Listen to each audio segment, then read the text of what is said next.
It is often noted that war is an experience unlike any other.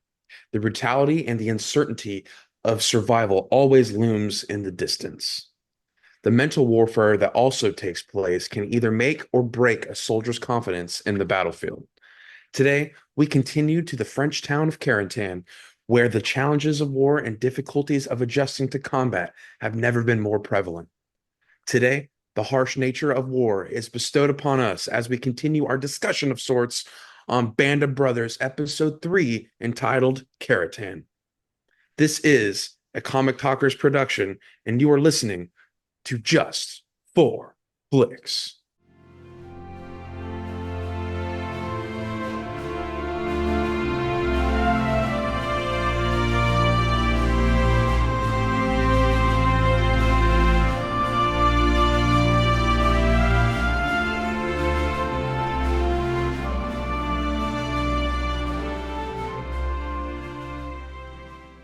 What's going on, guys? It's your boy Patty B. With me, as always, is Mr. B Dog. What's going on, man? Good morning to you. I know it's an early one, I dude. For know those it's of you instant. not, for those of you listening to us, right now we are currently, or Brandon is currently recording at 4 in the morning. So he's Yeah, I'm exhausted, but I'm here because I'm excited to talk about episode 3 about Carentan. So I am here. I am excited. I am on caffeine. Yes, fans, I am on an energy drink drive right now. I'm probably going to crash shortly after this episode. I was saying I'm lucky I get that 2 hour head start on you. So But no, I'm excited. This is an episode to me that I think you and I both have kind of stated that when we first before we went back and rewatched it again, this is kind of one of our least favorite episodes of the Band of Brothers series. And but going back now, it's actually kind of made me have a little appreciation towards it, even though mhm. this is probably the first big time Band of Brothers has had a pretty big inaccuracy in the show. And it wasn't because of anything with the writers or the even the writer of the story. And we'll get to that here soon when we talk about Blythe. But yeah, let's go into and we'll go into the trivia shortly after. This aired Yeah. on September 16th, 2001. Oh wow. So Talk about, yeah. we talked about the first two episodes airing on September 9th, 2001.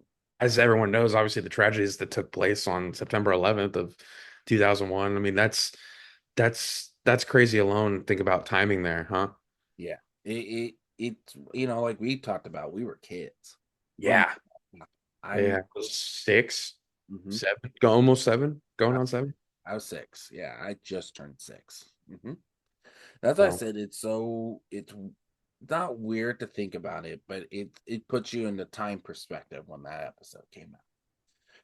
Now, the synopsis, and I'll turn it over to Patty B to go over some of the trivia about it. The synopsis is Easy Company takes on German troops in the French town of Carentan, and the battle takes its toll on one soldier who is badly traumatized by the experience. Patty B, take it away. What trivia do you have for us? well, I just got a couple of notes that I made, and they're real quick. Fun one for me was by the time the third episode had been completed, more pyro had been used than the whole entirety filming of Saving Private Ryan. Yeah. Now, I think that's crazy because considering what the first scene is, I mean, it's D-Day, right? The first scene in Saving Private Ryan. And could you imagine all the stuff that they used in that? All the explosions, all the stuff that's going on throughout the movie too. I mean, I love that whole downtown scene at the standoff at the river. But you would, I mean, what do you think? I mean, Well, let's put it that way. Like, you got to remember, Saving Private Ryan is what, 2.5 hour film? yeah, How long is Band of Brothers? it's This each episode is roughly and a half. 45 minutes to an hour and 10 minutes. Yeah. So exactly my point. I feel like the time frames speak for themselves a little bit, Yeah. where you're kind of going, yeah, this is there, but they you got to remember too, they got a little bit more detail too, Hmm. and how they did things and everything, and it worked really well. Like, I don't I'm not shocked by it, but yeah, it's a nice point to bring up because for how much they put into this. And overall, it's what, a 10-hour series, 10, 11-hour series to watch. Yeah. I So mean, you can get it watched in a good 2 days. I think that's how I did it the first time. And I think this last time I rewatched the series, I ended up doing it like that too. I mean, you just get so encapsulated with the characters and the storyline of everything. I think the thing that shocks me is how quick. Like at that point, I could have seen maybe episode 4 or 5, because you got to remember, episode 1 does not have a lot of that. No, it's the build up to it's just basically them training, right? I mean, that was also one thing that whenever I would watch this series, I would kind of skip the first episode. Just me being me, I like the action of everything. I like them being in the conflict and the first especially for a kid that's watching it, your attention span doesn't really gravitate towards the whole training aspect of everything. So, but anyway, yeah, we'll move on to I like this is probably my favorite one. I think it's kind of wholesome and nice. The soldier who gets asked why he still carries his reserve parachute, known as Lieutenant Harry Welsh, actually made it back to England to have his own parachute made into a wedding dress for his bride. I think That was pretty cool. Like when that you is pretty cool. And the fact that, they didn't really make crazy light about it in the show. They it was nice that they gave a little tidbit because even just a little like side comment like that. Obviously, it's true. And, obviously it happened that they wanted to put it in because it was such a wholesome act, right? I mean, I think he says in the episode itself, he's like, it's made of silk, it's made of pure silk. I think it'd make a nice dress back home yeah, because or whatever. silk is expensive. So Yeah, yeah. I mean, they probably don't. Do they make? I don't. I'm not a parachute expert, but do they make most parachutes with silk nowadays? I know when they originally came out, they were out of silk. Maybe because they're more durable. It's a more durable fabric. Mhm. But the point I want to bring up too is that's one of the most like Nixon's most morbid moments. He's like, "I'm glad you think we're gonna make it. Well, we are gonna make it back to England." And he goes, "Or we're gonna make it back." And he goes, "No, I'm just glad you think we're gonna make it back to England alive." And it's like, no. Yeah, that's a good thing to tell your soldier that, bro. Really keep morale up for Yeah, sure. Yeah. even Welsh was I feel like his inner Peter Gibbons was coming out a little bit. like, even Welsh was like, "Shut up, Nixon." Yeah, yeah, yeah. The cool, and you'll probably like this. It's more of a historical fact, battle wise and stuff. But the battle where Easy Company was ambushed by German tank troops and parachute infantry became known as the Battle of the Bloody Gulch. Yes. Now, is there any specifics about that you can kind of share with us? Or I I don't want think to put you on it's the spot, Well, you but gotta remember, part of it is because it's still the battle's taking place around Carentan. yeah. Carentan, and we'll get into this soon. Carentan was a pretty vital battle because even though it's something you don't hear a lot in history books and stuff, it was a connecting of two beaches. And Mhm. in some ways, with that connect, they can continue to push forward through Normandy to pretty much try at this point to get liberate France at that point as well. The thing is that a lot of people, when you think of airborne, only think of three things usually when they think about it: the D-Day landings, Operation Market Garden, and Battle Yeah. of the. Those are the three bait things that people think about when it comes to the 101st. And yeah, it's I know a little bit about this battle. I don't know tons about it because there's Yeah. not tons about the situation. Because I went to go try to look at that too a little bit. There's some stuff, but not compared to Battle of Carentan. Carentan was Well, yeah, it looks like it's takes place, and that's the thing is like the timing. I'm seeing on the show itself says it's supposed to be June 8th, right? Or like a couple days past D-Day. And I'm looking on here, this says it's about a week after D-Day that this battle happens. so yeah. So what happens is June 8th is kind of when they're starting to plan things out and stuff like. Gotcha. And the battle actually took place from June 10th to the 15th. So it was a pretty hard fought battle for a few days. It's one of the battles that had probably more casualties than most. It is like it got so bad that they ended up having to send soldiers in to make a truce just to extract wounded soldiers or soldiers who have passed on after that. bodies. just to obtain. Yeah, no, that's crazy. Yeah, it was that bad of a battle where there was just a lot of casualties. And yeah, US came on top, but how many men did they lose in the process? One more thing I thought was kind of cool. Albert Blythe's son personally thanked Mark Warren for his portrayal of his father. I know we're gonna get probably more into the whole Blythe thing, and we'll digress from this trivia thing, but I think that's kind of a cool little tidbit, especially for I think some actors are given a tough job in the aspect of trying to portray a historical figure, whether it be a celebrity, whether it be a historical figure. I just think it's kind of cool when you can hear back from especially if or a family member that you're betraying, another family member of theirs. And I think that's kind of a cool thing to get feedback and appreciation from something like that. Because I think that's a tough job. That's a tough job trying to make it as accurate as you can and get the portrayal across to the audience. And the fact that a family member of their own is doing that, that's really cool. But Well, anyway, well, I want to bring this up about Warren, who plays Blythe. yeah. Blythe, you want me to tell you what he did? So Mark Warren, when I was reading on it too, kind of did the same thing that Swimmer did, where he actually, it stated here in IMDb, deliberately abstained from the boot camp preparation that the other actors were involved in so as to emphasize his disorientation with his fellow soldiers. So I thought, okay, like I Yeah. can see why they did that.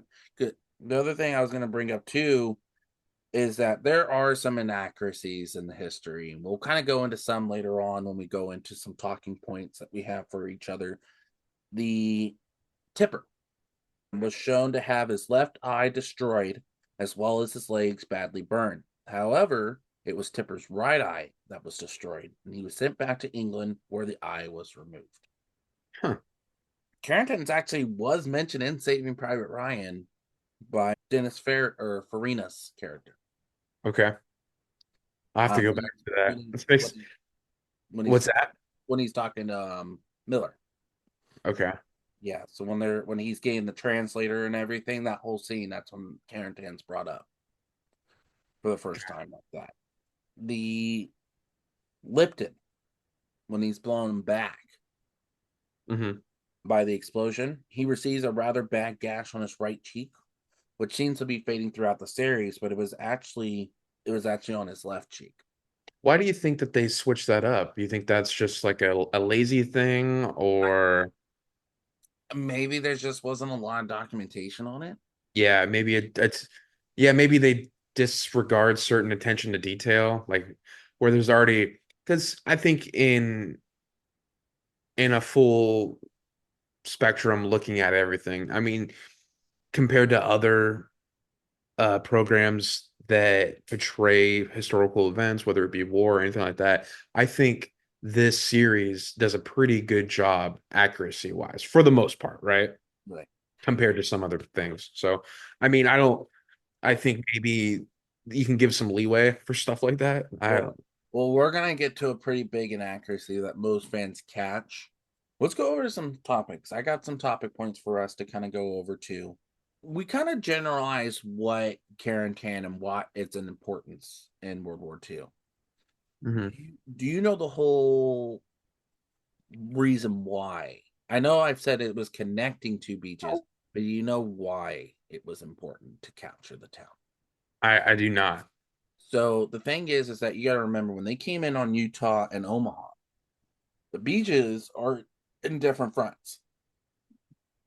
They feared because here's Carentan, for example, and here's the two beaches. So they're off to the sides. The thing is that they didn't capture Carentan. Not only were German forces were going to get in there and separate them again, but it could spell doom for that whole operation. So Carentan became a very important objective by both fronts to try to take out. And I think that's kind of where you get like the second division, the tanks and stuff is from one side. Yep. Then you had the 101st. They that's why I said the Battle Bloody Gulch. The That's why I said that pretty much what it was is to help push troops and supplies forward. Carentan not only had great roads for that and bridges, but they also had railways. So it did help with supply runs. It did help with a lot of things. So this was very vital for the Allied forces going into it. And it like I said, it took place in from June 10th to June 15th. So what? That would have been D-Day +4 to about D-Day +9, 10 time frame. Is that how they refer to the time wise with D-Day? Yeah, They do with D-Day plus plus, 10. plus, and then whatever day it is. So it'd be D-Day +4 would make it June 10th. Yeah. Got it. That's kind of cool.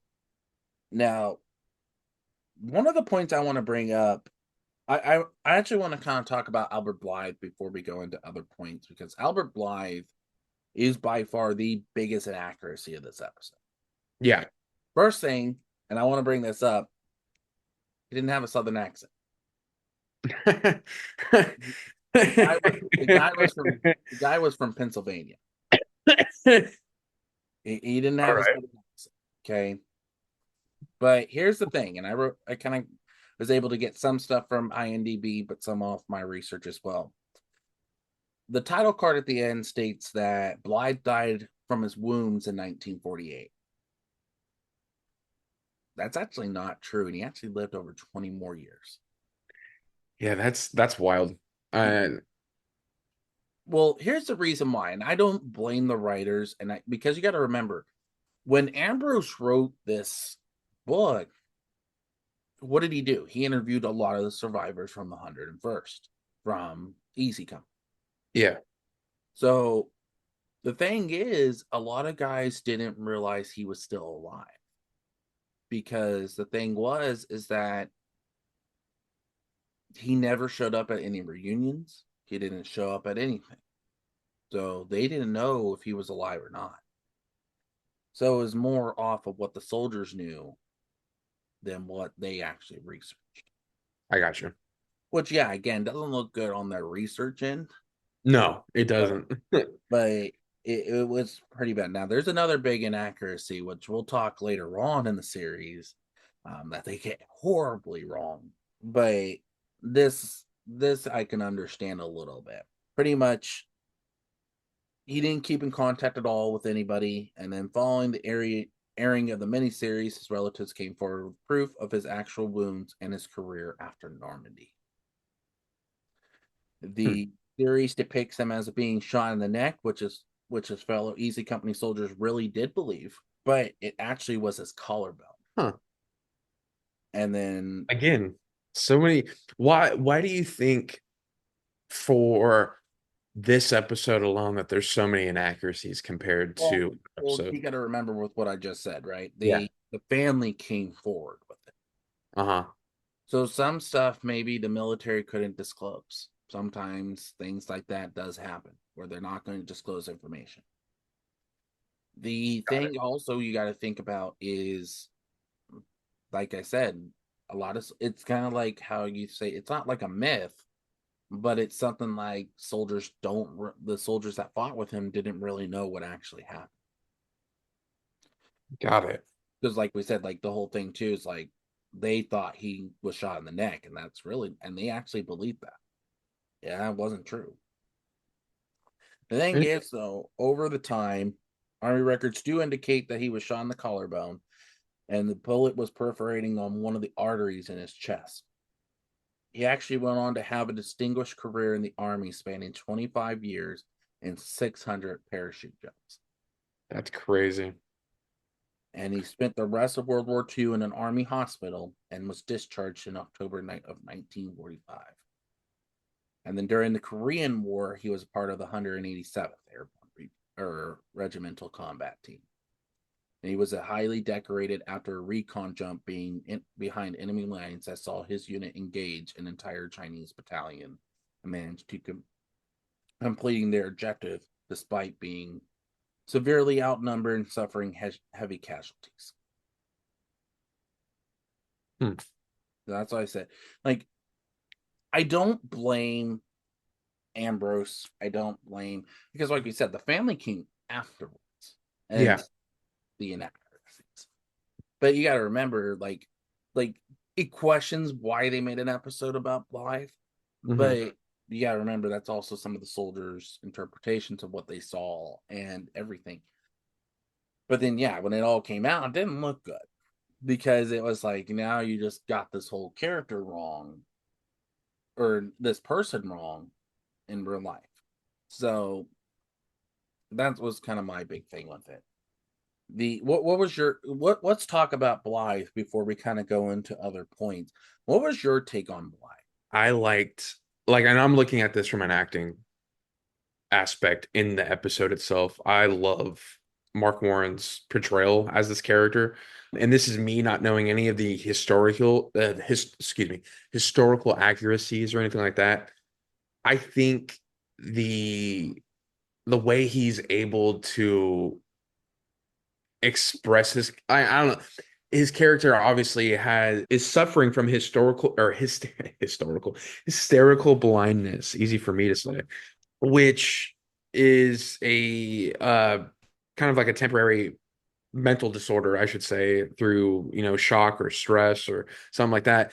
And I think with his character having something like that, it obviously is going to change throughout the whole episode, right? You're going to see, and I wanted to say this too, real quick. The whole Southern accent thing. I think I have a reasoning why they might have done the Southern accent. I think the way his character is expresses dialogue, it sounds better with an accent, and it gives his character a different meaning or a different background. Which I think there's certain lines that he says, I think that come out differently or sound differently with a Southern accent compared to just a normal Pennsylvanian or an East Coast accent or something like that. I think they wanted to have this certain dramatic aura around him, and I think that might have been a way of kind of elevating that a tad. In my opinion, that's just from me. Because when you said it, it kind of dawned on me. I'm like, well, you see it in other movies, right? You see, you know, uh, certain actors that do accents out of their realm where they're not from, and it just elevates the character that they are. And I think this could have been a reasoning why they might have stuck with that. Now, I like the relationship. Well, I don't know if you'd say a relationship, but between him and Winters, I like how Winters is a leader in this aspect, and he always is. But this is why I love so much about Winters. He just checks on everyone, and I agree with you in some ways, but the thing is I actually like somebody else with him, and yeah. years. Spears, yeah. And that's what I was actually going to follow it up with Yeah. is Spears. And I know we'll probably talk about it more with Spears, but you kind of get introduced to Spears a little bit more in this episode as well. It doesn't revolve around him as much as it does Blythe. Well, I Yeah. think it does in some ways, but not in like full circle. Because remember, you got to remember there was that whole scene where they're talking about what actually happened on D-Day. Yeah. Because remember, we talked about this in episode 2 that this was like a whole big mystery of actually what actually happened. Hmm. Because we do hear gunfire in the background, but we don't know who killed the POWs. And the thing is that that's the whole thing they're talking about. It's like, oh yeah, he did this, and they're all coming up with different stories. But then when Malarkey goes, well, hey, I actually saw him get in that foxhole and take out all those German soldiers by himself. Hmm. You know, Blythe starts to wonder, like, how is he able to do all this? And we get that scene with them later on, which we'll get to here in a second. But I'm going back to Blythe quick too. Blythe, I can understand the southern accent, but the thing is when you're doing a show that's historically, Yes. that's the whole thing to me. Like And I I, talk, I get it. And I, yeah, and there's that gray area of doing it, and then there's an area where you shouldn't have done it. And I think that's probably where it fits in. But I'm trying to be the lesser of two evils here and try to say, hey, like maybe there is a reason why they did it and they just did it for a production standpoint, or I really think that's what was going on there because I don't think they would they would just do it blatantly and just be like, "Oh, we just did it to do it." I feel like there was probably a This little guy bit of a from reasoning to do it. Pennsylvania.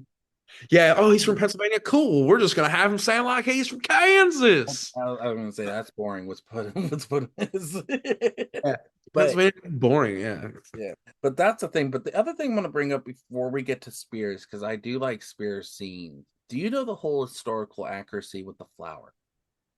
That's pretty I prominent. do not. I know when we were off air before this, you kind of mentioned it, but we didn't really divulge into it too much. So, So the flower is actually known as Edelweiss, which we do hear from Nixon in the episode.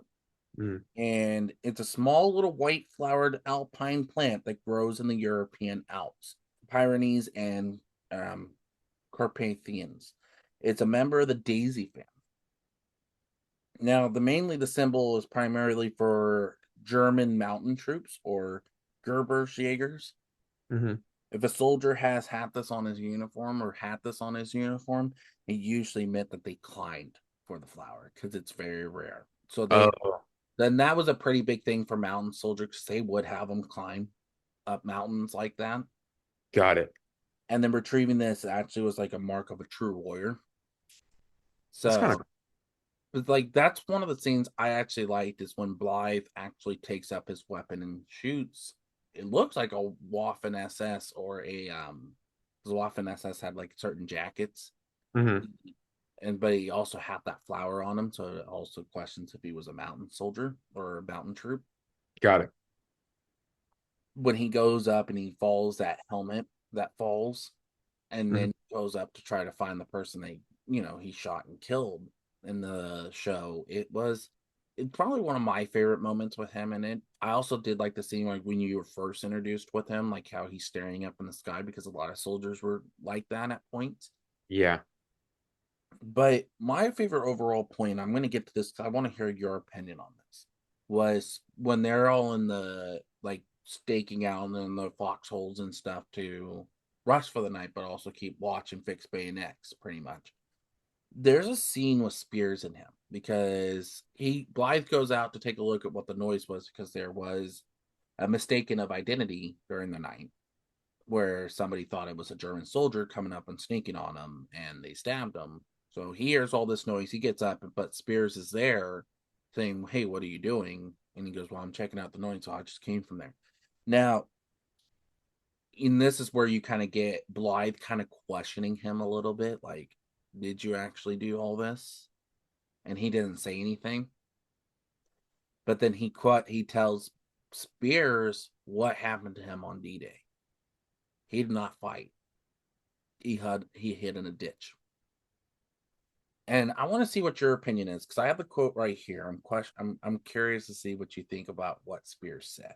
The quote goes as follows: "We're all scared. You hid in the ditch because you think there's still hope. The only hope you have is to accept the fact that you're already dead. And the sooner you accept that, the sooner you'll be able to function as a soldier's supposed to function, without mercy, without compassion, without remorse. Yep. War depends upon it." What's your take on that? Because that was like probably one of the biggest lines in that episode. That's like a hard truth, right?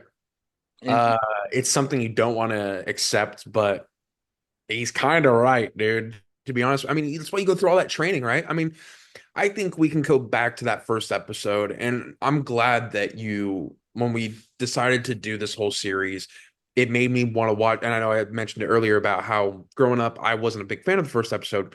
Fast forward to now, after watching the first episode, seeing how everything transpires, and this is why they're, this is why they're the soldiers they become, right? Is from the training that is provided to them before basic training and all that. And I think he's absolutely right when it comes to you have to accept the fact that you're already dead, right? You just get that out of your mind now, right? You're get it out of your mind that you're going to go home. You're not going home.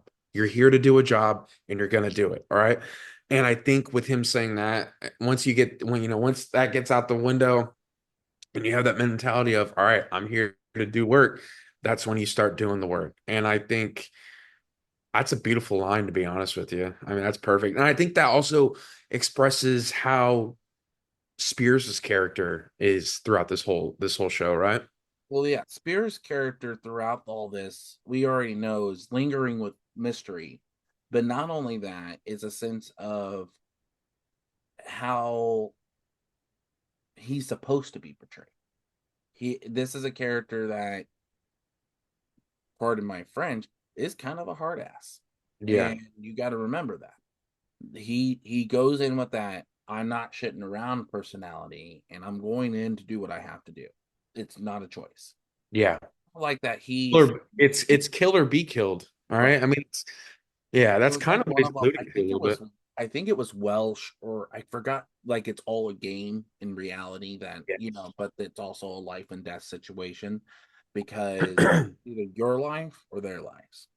Mhm. So it's either you have to be willing to be a soldier and do what you have to do so you can go home, or sometimes you don't get that in through your head. You're going to be one of them that's struck, and it's going to hit you harder than you realize.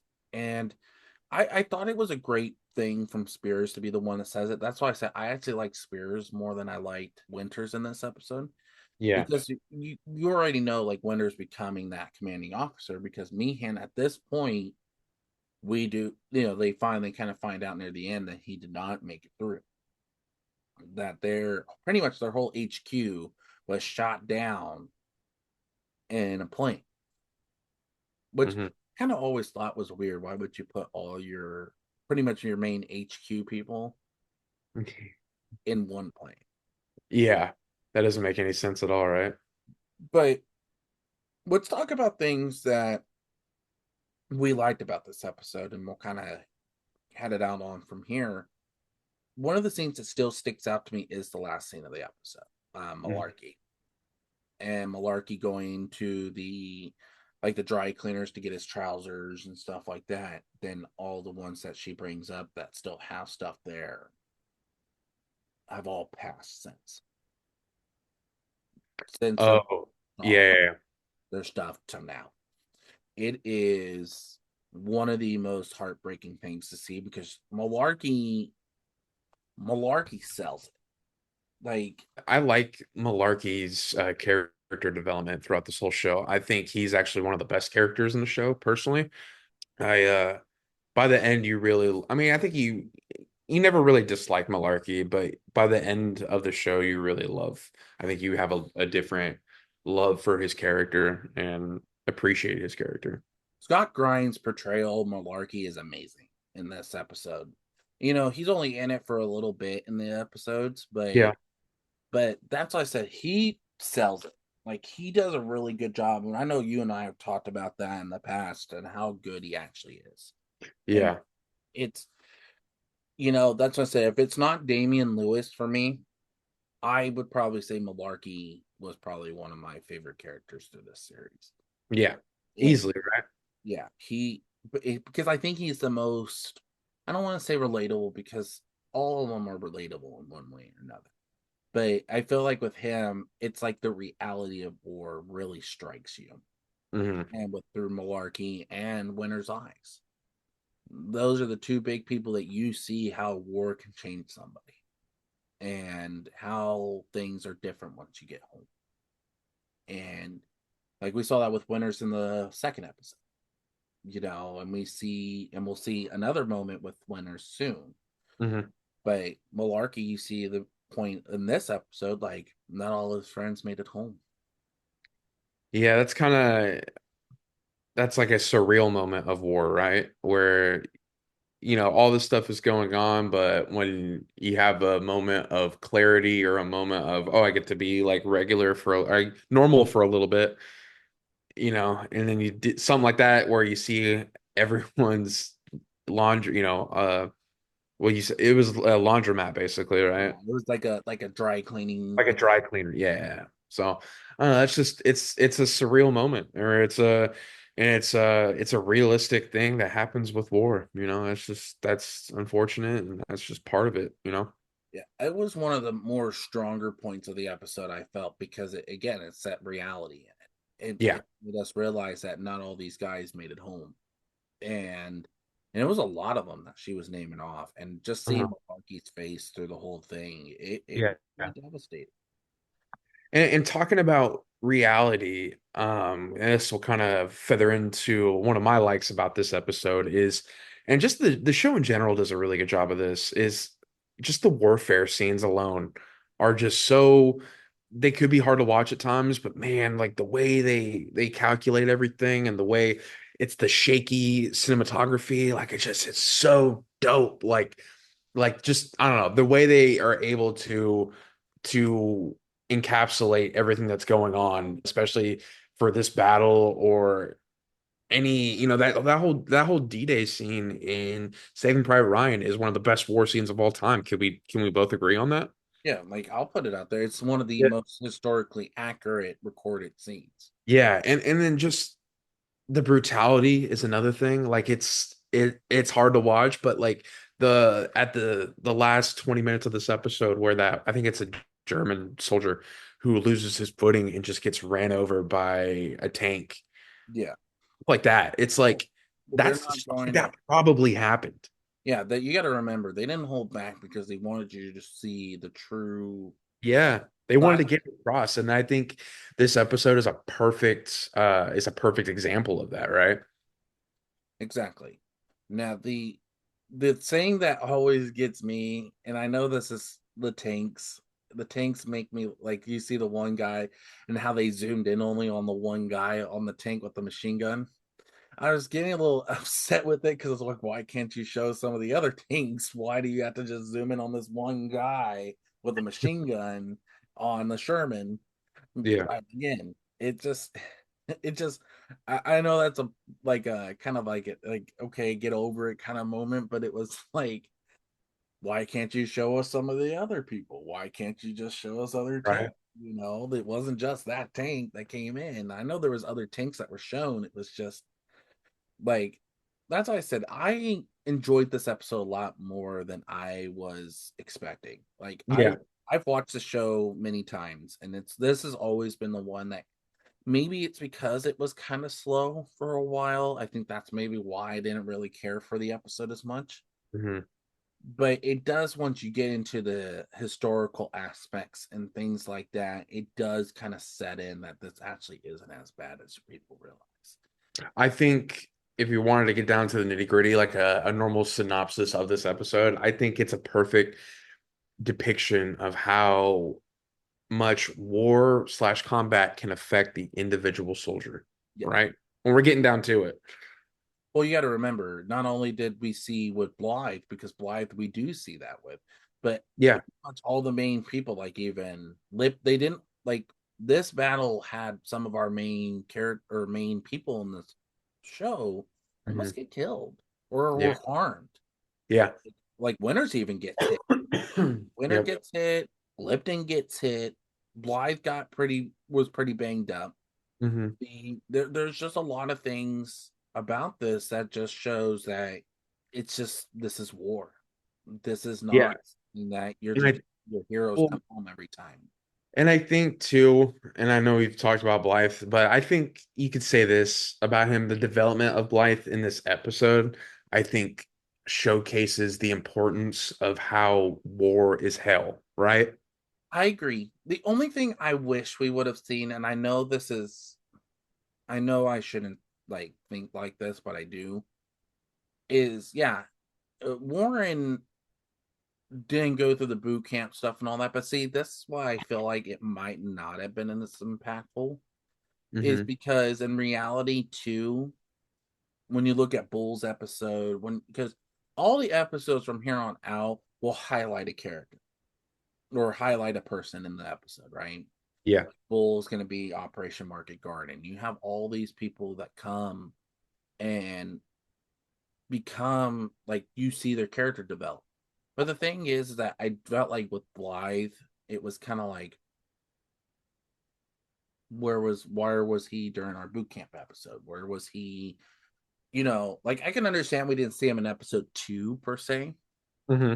but episode 1, I wish we would have seen something with him. You know, if it was him through training or him going through stuff, because we might have sent. I feel like that would have been more impactful because you would have seen him be oh, I'm training well, I'm doing all this, I'm doing all that. But then when you get into the reality of what war is, you're changed. You see something in a total, it's like a lens comes over you and you see it in a whole point of different point of view. Yeah, there ain't no reversing it either, right? Yeah. At this point, no. That's why I felt like when they decided to do that, I kind of was like, I didn't like that per se, because it Mhm. was like when I want to see Blythe, I want to see him from the beginning. I want Yeah, to see him during boot camp. I want to see him during all this because I felt like in that point, if they would have did that, this episode would have felt more impactful. I got you. Like I understand why they didn't, but it's not like a case of Sobel, right? Sobel did it because he was trying to do the sustainment towards his men and wanted the soldiers to feel the same way to him. This is actually a soldier who was through that boot camp and was through all that. And it kind of just made me feel like, okay, there was an like here was a chance for you to do something with him and you didn't, kind of thing. So that's why I said I enjoyed this episode more than I realized. But yeah, that pretty big inaccuracy in history, Yeah. it's what Well, set my mood a lot. well, let's, and I think for a guy of your background, right? I mean, you went to school for this kind of stuff, and I think if you take away the inaccuracies and knowing about those inaccuracies and just watch it, it's a beautiful episode. Yeah, Like they did really good. And again, the development of Blythe in this, and this is just from a show aspect, just looking at it as the average viewer, they do a great job. Like his development from start to finish in this episode is immaculate. It's fantastic. The whole flower scene that you brought up, it's beautiful. It gives it a symbolism of hope, gives it a symbolism of what's to come. It's just a great episode, man. it is.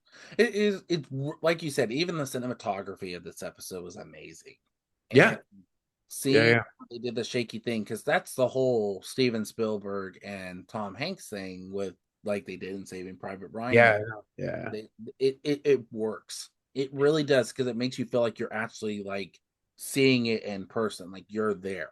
yeah. And it's really well Yeah, done. like you're in the trenches with them.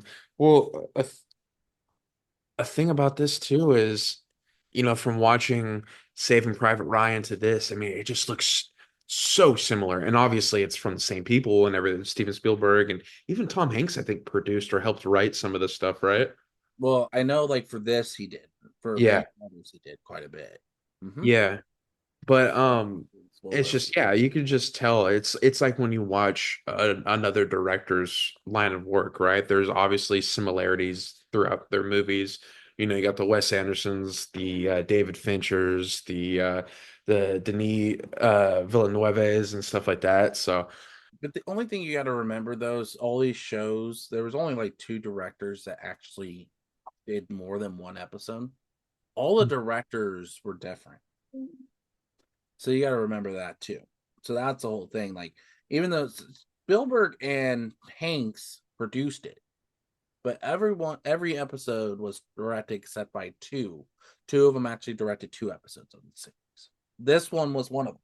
That's what I said. This episode was a lot better than I thought it was. And then we're going to get into the next episode, which will be coming out next month. But fans, let us know in the comments what you love about this episode. Let us know in the comments what you love about Band of Brothers. Let us know what you think and where you would rank it on a scale of 1 to 10. We would love to hear those in the comments. Check us out at J4F Podcast on Instagram, TikTok, and Facebook. You can also check us out on YouTube. Subscribe and hit the bell notification so you never miss an episode. Also, listen to our podcast on Spotify. I'll turn this over to Patty B to take us out. yeah, thank you guys for everything. Thank you, B Dog, and I'm really excited, man, that we're continuing this Band of Brothers discussion. We're gonna keep moving along down the road. Episode 4 should be our next one. Look out for that, guys, and remember, we do it just for Blitz.